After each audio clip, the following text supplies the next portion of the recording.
Queridos, a primeira carta de João tem um propósito de apresentar a mensagem de combate a uma heresia que estava no primeiro século sendo apresentada e que tomou outras formas ao longo da história da humanidade, que hoje também se manifesta, se apresenta em outra roupagem, que é o gnosticismo. E uma das características do gnosticismo era extrair da pessoa de Jesus a sua divindade. Era tentar colocar dúvida na encarnação do Verbo e dizer que Jesus, embora fosse homem, não era perfeitamente Deus. Que somente eles, estes gnósticos, tinham a condição de entender a revelação de Deus, porque espiritualmente eram mais elevados. E assim trouxeram para si uma postura de centralidade, de um humanismo exacerbado e de querer colocar sobre eles apenas a responsabilidade de revelar ao povo, à época, lá no primeiro século, a vontade de Deus. E através de visões enfatuadas e de supostas revelações ocasionais, por um êxtase que tinham ocasionalmente também sobre si, se apresentavam como reveladores da vontade de Deus. E nesse contexto, então, João escreve a sua primeira carta para combater, confrontar esta ideia distorcida do gnosticismo, da mesma maneira que Paulo, escrevendo à igreja em Colossos, também em sua carta, dá ênfase a esse confronto. E esta carta, portanto, tem uma preocupação. João era usado por Deus na ocasião para confrontar os ensinamentos do gnosticismo que estavam ferindo e convencendo algumas pessoas por infiltrarem-se no contexto da igreja cristã à época. E é interessante que há algumas características que nós podemos tomar aqui desta carta. Então, abra lá a sua Bíblia, na primeira carta de João, por favor.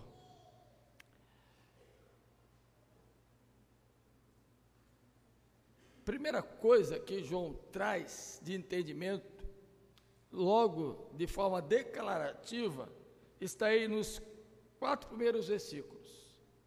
É dizer que, desde o princípio e de todo o tempo que ele havia ouvido, o Verbo se fez carne, o Verbo da vida, a mesma referência que ele faz no Evangelho, no capítulo 1, versículo 1.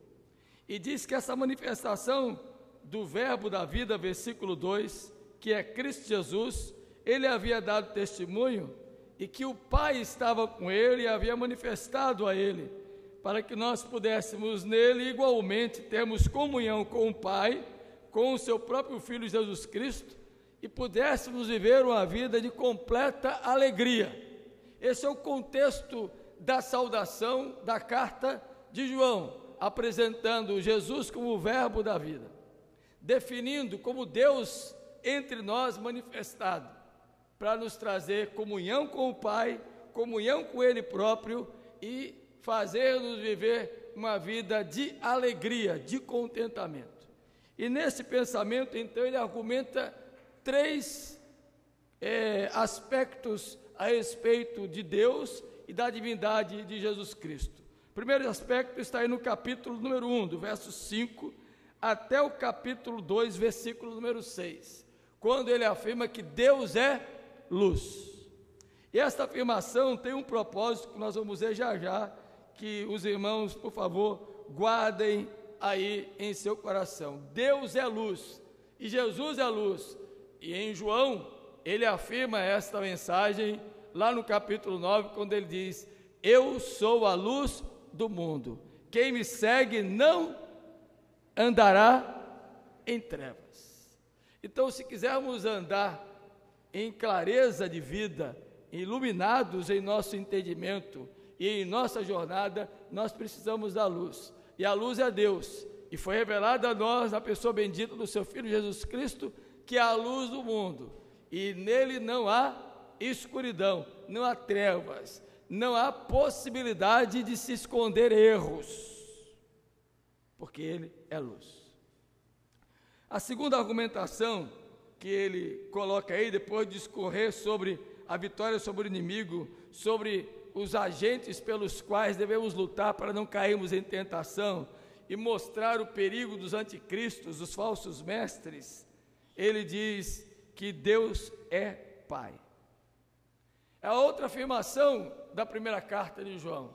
Deus é um Pai que é santo e faz aqueles que são seus filhos também serem santos. Santos aqui no sentido de terem sido separados pela obra vicária de Cristo Jesus, por ele alcançados graciosamente para a salvação, agora são santos. Não é à toa que o apóstolo Pedro, lá em sua primeira carta, depois de discorrer sobre o precioso sangue de Jesus, que nos purifica de todo pecado, o sangue imaculado, o sangue que tem o poder de nos purificar, diz: e agora ele nos fez para ele sacerdócio santo, nação santa e povo de sua exclusiva propriedade. Nós não nos pertencemos, pertencemos a Deus, que é o nosso Pai, santo, que nos fez para ele santos, separados, consagrados para ele.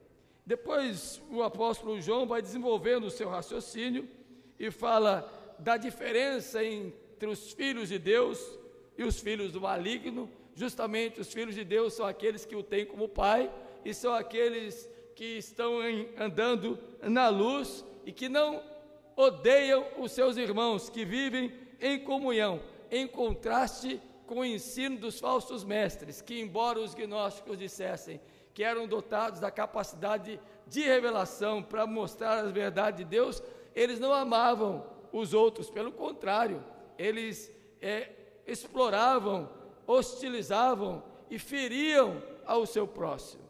Então, João fala de uma maneira muito clara que há uma diferença entre quem é filho de Deus e filho do maligno, e diz que os filhos de Deus são aqueles que foram chamados para ser santos, porque o Pai também é santo. E a terceira argumentação que João traz em sua carta sobre a pessoa de Deus e, portanto, sobre a pessoa de Jesus, que é luz e que é Pai, ele afirma aí no capítulo 4, do verso 7 ao verso 21, que Deus é amor. E esta é a personificação maior do caráter da divindade, o amor. Deus é amor.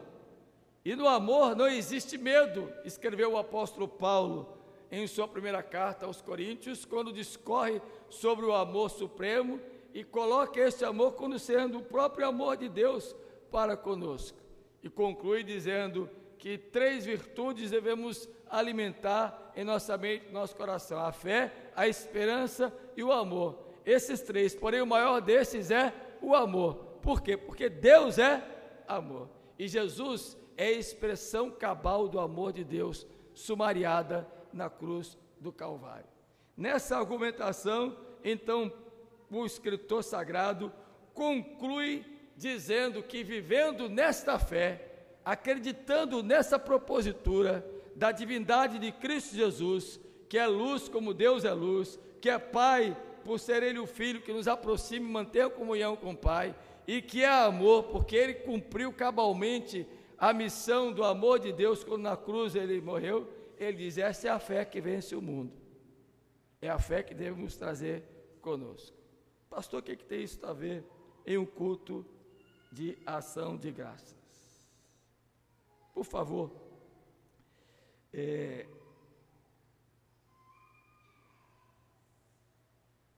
quero que você leia comigo, nesse instante, o capítulo 1, o versículo 9, e o capítulo 2, versículo 1, para entender justamente o que vamos falar depois de termos apresentado esta síntese da primeira carta de João. Olha o que diz o versículo 9 do capítulo 1. Se confessarmos os nossos pecados, Ele é fiel e justo para nos perdoar os pecados e nos purificar de toda injustiça. Capítulo 2, versículo 1, na sequência.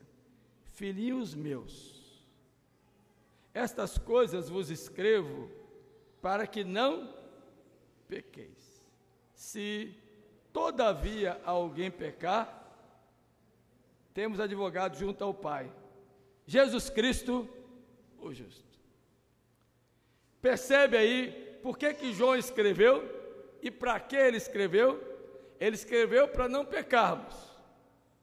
E se pecarmos, ele diz, temos um advogado. Quem é esse advogado? Jesus Cristo, o justo. Existe uma expressão latina usada no direito que é, para mim, tomada emprestada nesta noite. Ex iure. Nós temos que pensar também na mensagem bíblica como uma mensagem da justiça de Deus, do direito justo de Deus de aplicar a nós a condenação ou de livrar-nos como justo juiz dessa condenação. É direito dele, a sua justiça é uma justiça de equidade. Não há injustiça na ação de Deus, porque Ele é luz, Ele é Pai, Ele é amor, mas Ele também lança as pessoas nas trevas, aqueles que não lhe pertencem e não são dele, e que não confessam os seus pecados, são condenados às trevas eternas. Ele não é pai destes, é o Deus apenas que os criou para a condenação, e nem ele, o seu amor atinge para a salvação, porque Deus ama os que lhe pertencem somente. Agora, aqueles que pertencem a Deus falham, erram, cometem deslizes, cometem delitos, cometem pecados, e aqui não queremos qualificar a dimensão de pecaminosidade, o que é maior, o que é menor, que pecado é mais gravoso, que pecado é menos gravoso. Vamos tomar a forma genérica da culpa, e segundo o Dr. Paul Tournier, a culpa nos faz de forma muito firmemente contundente pessoas que se agastam, se condenam, se ferem, nos faz pessoas feridas na alma. E uma das piores coisas que o ser humano pode trazer consigo é a culpa. E como sermos livres desse estado de culpa? Somente por meio de Jesus Cristo, o nosso advogado. Somente Ele é justo. Ele escreveu para que não pecássemos, diz João, aos crentes daquela época. E vale para nós hoje. Mas se pecarmos, se porventura cedermos e em algum momento da nossa jornada cometermos uma falha, nós temos um advogado nos céus, Jesus Cristo, o justo. Antes da nossa argumentação sobre ele, o nosso advogado, deixe-me pontuar algumas coisas aqui, dentro da linha do direito, para você compreender o que vamos falar nesta noite.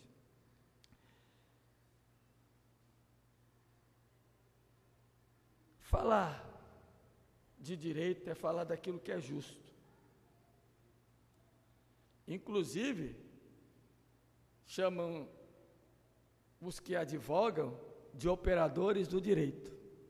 É uma expressão um pouco controversa, porque não são só eles que operam o direito, mas a princípio se entende que quem advoga vai trabalhar com o direito, com normas, seja elas quais forem, para serem aplicadas corretamente, de acordo com aquilo que está sendo avaliado, de acordo com a causa, de acordo com o processo, de acordo com o andamento do que está sendo levado à justiça. Pressupõe que o advogado vai trabalhar segundo as normas legais para apresentar a sua tese de defesa, seja qual for a área do direito, penal, tributária, trabalhista. Aqui abrindo um parêntese, vocês viram quem está presidindo a Câmara dos Deputados? O famigerado Maia, que disse que a justiça do trabalho não é de valia alguma para o Brasil. Como é que o presidente de uma instituição legal, que é a Câmara dos Deputados, afirma uma besteira dessa? Olha o nível que nós estamos. Na mesma semana, o executivo maior do país deixa as mulheres lá no ralo, joga as mulheres no pior estado e condição. É assim que está acontecendo. E lá, o presidente do TSE, Tribunal Superior Eleitoral, diz uma barbaridade, que não poderá sequer haver eleição se não houver reforma política. E ele sabe que não vai haver reforma política e não quer que tenha eleição agora em 2018 para perpetuar. Deixa para lá, fecha parênteses.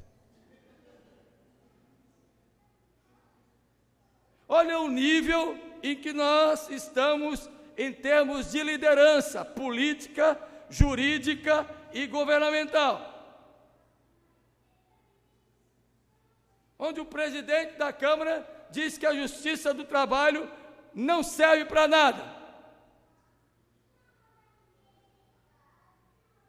Queridos, esse é o nível que o país está. Então a gente não pode acreditar que, de fato, a aplicação do direito vai ser por estes homens correta. E aí vem os advogados precisam trabalhar, mas parece que está todo mundo preso, né? Está todo mundo com alguma coisinha lá, até a própria OAB, viu? Se tem algum aí assistindo, mexam-se.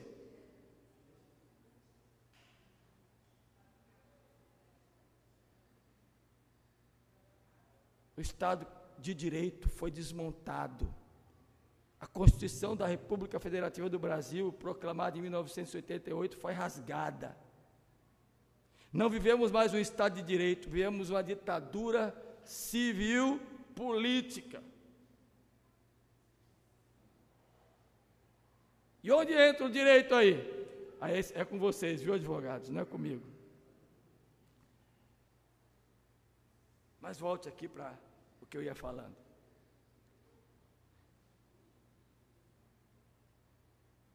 No direito existem algumas fontes, e vocês aprenderam isso. Salvo engano, segundo semestre, em IED, Introdução ao Estudo do Direito. Quais são as fontes do direito? A lei, o costume, a jurisprudência, o PGD, Princípios Gerais do Direito, e a doutrina. É ou não é verdade? Estou certo ou estou errado aí, doutores? Essas são as fontes do direito. É de onde se abstrai tudo aquilo que se pode aplicar de verdade. E usando esta última fonte, que é a doutrina, formalmente eu gostaria de falar no texto que lemos nesta noite, que é um texto doutrinário, onde afirma que se tivermos pecado, devemos confessar, e se pecarmos, nos apresentemos ao advogado, que é justo, juiz, e ele vai advogar a nossa causa. A palavra que define culpa, meu irmão, minha irmã, é uma palavra interessante. Ela é determinante para que a gente entenda. A culpa é a falta voluntária de cumprir ou não uma obrigação, ou de ferirmos um princípio ético, moral. Isso é culpa. Todas as vezes que a gente deixa de cumprir uma obrigação, ou um dever que deveríamos ter realizado e não fizemos, nós nos sentimos culpados. Diga se não é assim você dentro de casa. Você tinha que fazer alguma coisa lá para o seu filho, para a sua filha, para o seu pai, para a sua mãe, ou você tinha que cumprir uma obrigação lá na empresa, não era vital, mas você tinha que cumprir, você não faz. Como é que você se sente? Sabendo que deveria ter feito. Não passa na nossa mente assim um sentimento de culpa? Passa. Ou de forma ética, moral, quando você fere um princípio, seja ele qual for, mais ou menos importante na sua vida, quando você fere esse princípio, lá no seu mais íntimo do consciente, você não se sente culpado? Você é crente, cruza um sinal vermelho. Só se você tiver com a mente cauterizada. Qual é a sua primeira reação? Eita, cometi uma infração. É ou não é verdade? A culpa nos acompanha. E o que a gente precisa para ser livre da culpa? Do perdão. Espiritualmente não é diferente, irmãos. E é interessante que o direito trabalha a culpa como um ato de transgressão da responsabilidade que nos foi prejudicial a outrem. E existem algumas formas de culpa no direito. Culpa em cometendo, que é culpa em cometer. Culpa em custodiando, a culpa em guardar. Culpa em elegendo, a culpa em escolher. Culpa em omitendo, a culpa em omitir. Culpa em vigilando, a culpa em vigiar. Eu escolhi essas 5 expressões de culpa no direito, na justiça, que nós temos em ordem legal, de normas e princípios, porque espiritualmente acontece a mesma coisa. Por vezes, nós somos culpados por cometermos algum ato, algum delito, algum pecado. Culpa em cometendo. Às vezes nós somos culpados em custodiando, não guardamos aquilo que deveríamos guardar, não prestamos atenção em guardar a nossa vida, a nossa boca, a nossa mente, o nosso pensamento. Nós estamos sendo culpados por conta disso. Culpa em elegendo. Nós, muitas vezes, somos culpados por escolhermos aquilo que não deveríamos ter escolhido, o mal que não deveríamos ter praticado, escolhemos praticar, em vez do bem que deveríamos ter escolhido realizar e não realizamos. A culpa em omitendo, que é a mais comum, nós nos omitimos de fazermos muitas coisas no reino de Deus e em nossa vida espiritual, nós ficamos omissos em nossas ações, somos culpados de Deus e culpamos em vigiar. Muitas vezes não estamos atentos, alertas, não somos vigilantes como deveríamos ser. Jesus diz: orai e vigiai para que não entreis em tentação. Veja que tanto a culpa no direito pode ser espiritualmente aplicada à nossa vida. E esses 5 estágios de culpa, por vezes, nos atingem, nos alcançam. Será que estamos em algum deles? Se estivermos, eu queria dizer para você que nós temos um advogado junto ao Pai. Amém? E essa inclinação ao pecado é da natureza humana. Mesmo salvos, somos pecadores. Mesmo tendo sido escolhidos para a salvação, cometemos delitos. Não é à toa que na ordem do culto, processualmente falando, a gente sempre coloca um momento de confissão. Não está aqui apenas por uma questão formal da liturgia de um culto, da ordem de um culto. Está para que a gente possa, pelo menos, comunitariamente, parar e pensar e pedir perdão por todas as culpas que temos cometido diante de Deus. E eu vou dizer uma coisa, queridos, esta condição é erga omnes, é contra todos. Não há um justo sequer, diz o apóstolo Paulo em Romanos capítulo 3. Todos pecaram e se distanciaram, se afastaram, se extraviaram e foram para longe de Deus. Todos, inclusive os crentes. Agora eu quero fazer a aplicação do versículo 1 do capítulo 2 de 1 João. Jesus é o nosso advogado, é a provisão de Deus para que possamos receber a isenção da culpa e não termos a sentença condenatória sobre nós.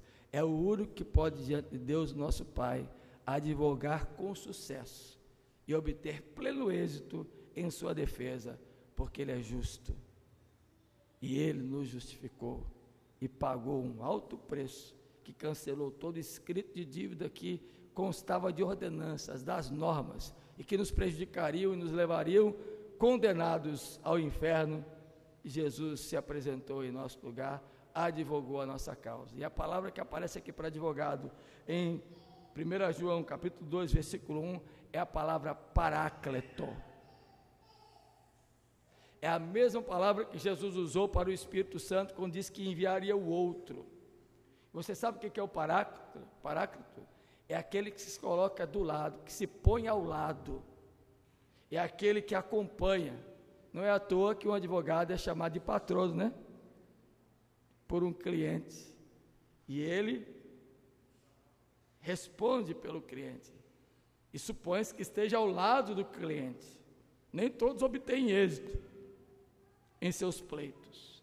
Mas Jesus obtém todo o êxito possível no seu pleito de aplacar a ira de Deus sobre nós, porque Ele é um advogado que já venceu para que a gente pudesse também vencer a condenação e a culpa que está posta sobre nós. Ele está ao nosso lado. É mais do que um advogado, é um defensor público, porque o advogado você paga. Jesus é quem pagou para que você pudesse ser livre da condenação. Amém? Eu queria que você saísse nessa noite daqui pensando 3 verdades sobre tudo que eu disse nesta noite. Primeira verdade, jamais esqueça que Jesus é a provisão de Deus para a nossa culpa, porque junto ao Pai, Ele é o nosso advogado. Nunca se esqueça disso, meu irmão, minha irmã. Jesus é nosso consultor de defesa. Jesus é o nosso defensor público. Jesus assume por amor a responsabilidade de nos defender. Abra sua Bíblia, por favor, em Atos, capítulo 7. Olha só, nos versículos 54 a 60, Lucas narra a morte de Estevão, um diácono, que foi apedrejado. Se você observar o capítulo 9, o capítulo de número 8, no final do capítulo 7, início do capítulo 8, diz que Saulo consentia com a morte de Estevão. No capítulo 9, versículo 1, diz que ele respirava ameaças de morte contra os discípulos do Senhor. Logo, Estevão foi apedrejado por consentimento de Paulo, e porque Paulo respirava ameaças de morte contra os discípulos do Senhor, inclusive contra os crentes. E naquele momento em que Estevão estava sendo apedrejado, olha o versículo 54 do capítulo 7 de Atos. Ouvindo eles isto, enfureciam-se no seu coração e ilhavam os dentes contra ele. Mas Estevão, cheio do Espírito Santo, fitou os olhos no céu e viu a glória de Deus. E quem estava ali? Jesus, que estava à sua direita, e disse: eis que vejo os céus abertos e o Filho do Homem em pé à destra de Deus. Mesmo quando acusados e condenados pelos homens e levados à morte injustamente, nós temos alguém ao lado do Pai, Jesus, o nosso advogado, aquele que nos recebe na glória eterna e pleiteia a nossa causa e nos livra da condenação e da culpa. Amém? É assim que acontece. Há um outro texto que eu gosto muito, já citei ele algumas vezes aqui, Zacarias capítulo 3, para você não ficar só no Novo Testamento, vá lá para Zacarias, capítulo 3. Eu sou fã desse texto, das Escrituras. Não vou nem usar a palavra fã, porque fica assim muito, né? Mas eu gosto muito dessa passagem. Zacarias 3. Fala de Josué, o sacerdote, que estava condenado por ter cometido algum pecado, e Satanás estava à direita de Deus, onde o anjo do Senhor também ali estava, diante do anjo do Senhor, e Satanás estava à direita dele, para se lhe opor. E eu sempre brinco, dizendo, aqui estão os promotores. Não quero aqui condenar promotor não, mas aqui é o papel do promotor, é acusar. Mas o Senhor disse a Satanás, repreende, ó Satanás, Josué é um tição tirado do fogo. E Josué, trajado de vestes sujas, estava diante do anjo. Que anjo é este? Aqui está uma teofania, é uma aparição do Cristo pré-encarnado, advogando a causa de Josué. Que coisa gloriosa. Por isso que tem aquela canção que a gente canta aqui, extraída do livro de Hebreus, pois não há pecado ou culpa que ele não possa perdoar. Ele é o nosso advogado, a provisão de Deus para a nossa culpa, que nos livra da condenação, é Jesus. Segundo lugar, saia daqui pensando que ele é um advogado justo. E é interessante a gente pensar nisso, meu irmão, minha irmã, porque ele não somente está ao lado, ele reconhece que somos pecadores, ele sabe que nós erramos, ele não está sendo de forma alguma alguém que faz vista grossa diante dos nossos erros, não, ele é justo. O que ele está apenas colocando diante de Deus, o Pai, é advogando e mostrando que nós não teríamos condições alguma de nossa própria justiça, que são trapos de imundícia, de aplacarmos a ira de Deus. Está dizendo, eu paguei a culpa deles, a injustiça dele eu assumi. Por isso, quando somos justificados, nós somos justificados pela obra de Cristo Jesus. Não é porque nós não cometemos pecado, é porque ele pagou a nossa dívida. Glória a Deus por isso. E isso é importante a gente pensar, meu irmão, minha irmã. Lembro-me de uma história que um dia eu ouvi de um colega que nos contou que 2 garotos jogavam bola na sala da casa. Quem tem filho homem sabe que isso é possível. Jogar bola dentro de casa geralmente vai acontecer. A geração de hoje nem tanto, né? Porque eu estava o tempo todo no... Mas a minha geração, o brinquedo preferido era a bola. E às vezes não tinha com quem jogar, ficava jogando a bola na parede. Pá, pá, pá, pá. E às vezes na sala. Ou se tinha um irmão, jogava a bola com o irmão. E a bola pegou no vaso predileto da mãe. Pá, estilhaçou.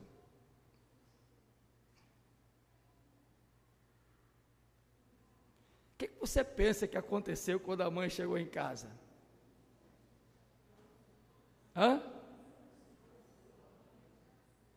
Quem chutou foi o filho mais novo. O Jal se espatifou. Quem é que ia levar a surra naquele dia? O menino mais novo. Quando a mãe se preparou para dar aquela boa surra, o mais velho gritou de lá, não faça isso não, minha mãe. Mas não foi ele que quebrou, foi, mas ele é menor, eu sou maior, bata em mim. Foi mais ou menos isso que Jesus fez por nós. Ele é o nosso irmão mais velho. Sabe o que ele fez? Quem ia apanhar éramos nós. Quem ia levar a surra e a condenação éramos nós. Aí ele, como justo advogado, diz, eu já paguei. Ele não só advoga, como se coloca no nosso lugar. Por isso que ele morreu na cruz. O justo juiz está lá. O pecado e o delito foi cometido. A condenação é fatal, mas a sentença não será prolatada contra nós, porque o nosso advogado não só mediou a nossa causa, fez com que o nosso pleito fosse vencedor, mas assumiu a nossa culpa. Glória a Deus por isso. E por fim, volte para casa nessa noite, entendendo que Ele é a provisão de Deus com advogado junto ao Pai, um advogado justo que nos representa com justiça diante de Deus, mas também um advogado que propicia a nossa culpa de pecados cometidos. Você sabe o que é propiciar? A propiciação é algo que no original significa neutralizar, esterilizar. Olha o versículo 2 de 1 João 2. E ele quem? Jesus Cristo justo, que é o quê? O advogado que temos junto a quem? Ao Pai. Ele é a propiciação pelos nossos pecados. E não somente pelos nossos próprios, mas ainda pelos do mundo inteiro. Jesus neutraliza a ira de Deus sobre nós com a sua obra vicária, substitutiva, propiciatória. E Ele nos esteriliza diante de Deus da culpa que é nossa. E a cruz e o seu sangue vertido é o que nos dá a possibilidade de aplacarmos a ira de Deus.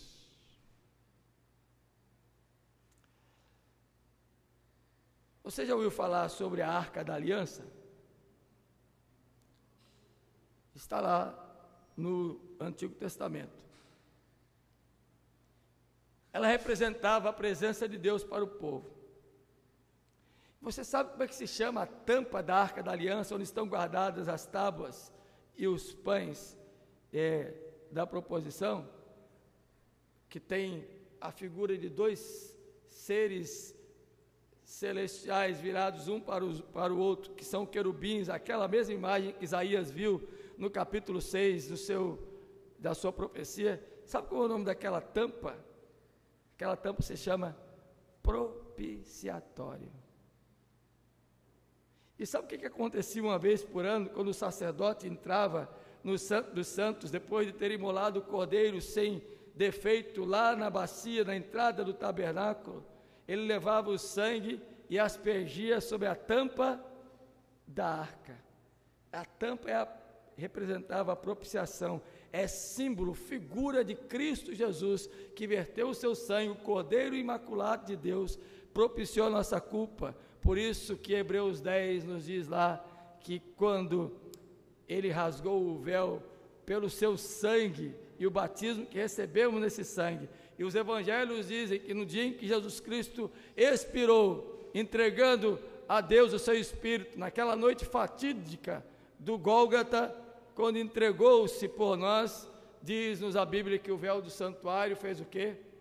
Rasgou-se, de alto a baixo, porque a culpa que era nossa, Jesus propiciou, substituiu, neutralizou e nos esterilizou diante de Deus. Glória ao Senhor por isso.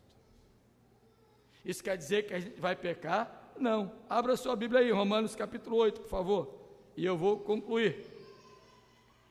Significa que eu vou ser irresponsável? Olha só, capítulo 8, versículo 1.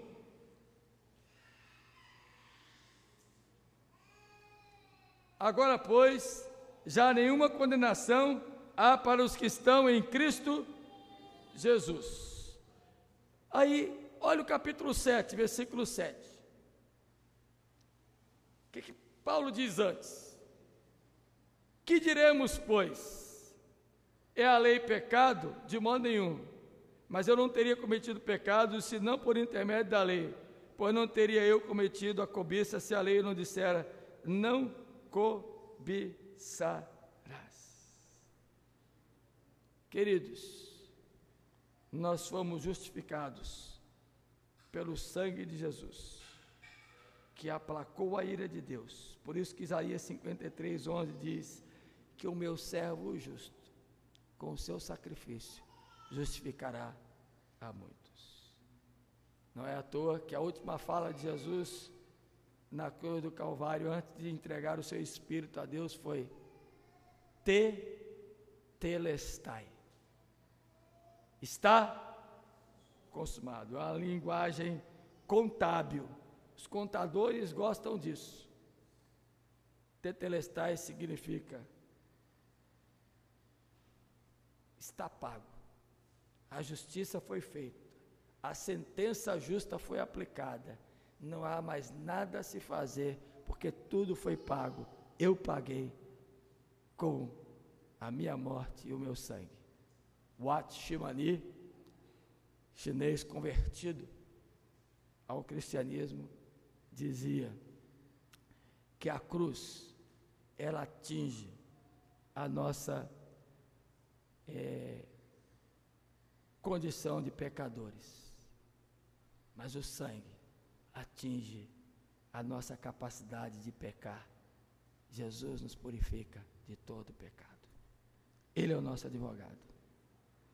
Que você agradeça a Deus pela vitória da irmã Itamara, mas confie no advogado maior, Jesus, o melhor que poderíamos ter, aquele que foi nomeado também um dia como juiz.